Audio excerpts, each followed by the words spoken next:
যেহেতু জামাত ইসলাম ওনারা প্রথম থেকেই জুলাইকে ধারণ করেন, সেই জন্য ওনারা আমাদেরকে শহীদ করেছে।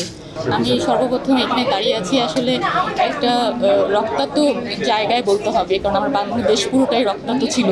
এখনও আমি মনে করি এই রক্তাক্ত প্রান্তরেই আমরা সবাই এখন বাস করছি। আমি মনে করি যে আপনি যে প্রশ্নটা করেছেন, তার আগে আমি জামাত ইসলামী বাংলাদেশকে ধন্যবাদ জানাই ওনাদের একটা সিট আমাদের শহীদ পরিবারের জন্য স্যাক্রিফাইস করার জন্য। আপনি প্রশ্ন করেছেন আমার সন্তানের কথা মনে পড়ে কি না। আমরা যারা শহীদ পরিবারের মারা আছি, মনে পড়ে না এমন কোনো মুহূর্ত নাই।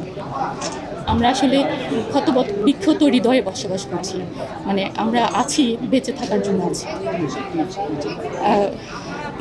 মানে এই মুহূর্তে এসেও মনে পড়ছে, অবশ্যই মনে পড়ছে, কারণ আমি তো আমার পরিচয় এখানে আসিনি, আমি জাবিরের মা হিসেবে এসেছি।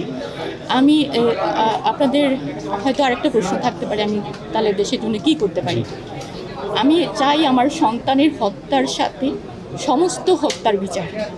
ইভেন আপনাদের যে সাগর রুনি হত্যা, আমি অনেক দিন থেকে দেখে আসছি এই সাগর রুনি হত্যা, এই বাচ্চা দুটো এভাবেই মারা গেল, এখনও পর্যন্ত কোনো বিচার নেই।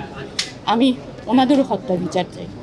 জুলাই সনদ এবং গণভোট এটা তো অঙ্গাঙ্গিভাবে জড়িত।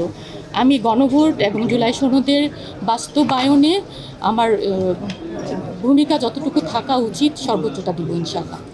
আবার সর্বশেষ হচ্ছে যে জামাত তো তাও শহীদ পরিবার থেকে একজনকে মনোনয়ন দিল, বাট বিএনপি এখন পর্যন্ত কাউকে দেয়নি। এই বিষয়টাকে কিভাবে দেখছেন?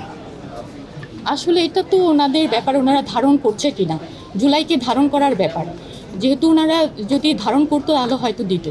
আমি যেহেতু জামাত ইসলাম ওনারা প্রথম থেকেই জুলাইকে ধারণ করেন, সেই জন্য ওনারা আমাদেরকে শহীদ করেছে। অবশ্যই আমার ছোট্ট ছেলে, হ্যাঁ, উই ওয়ান্ট জাস্টিস লিখে সে রাস্তায় দাঁড়িয়েছিল, সে স্লোগান দিচ্ছিল।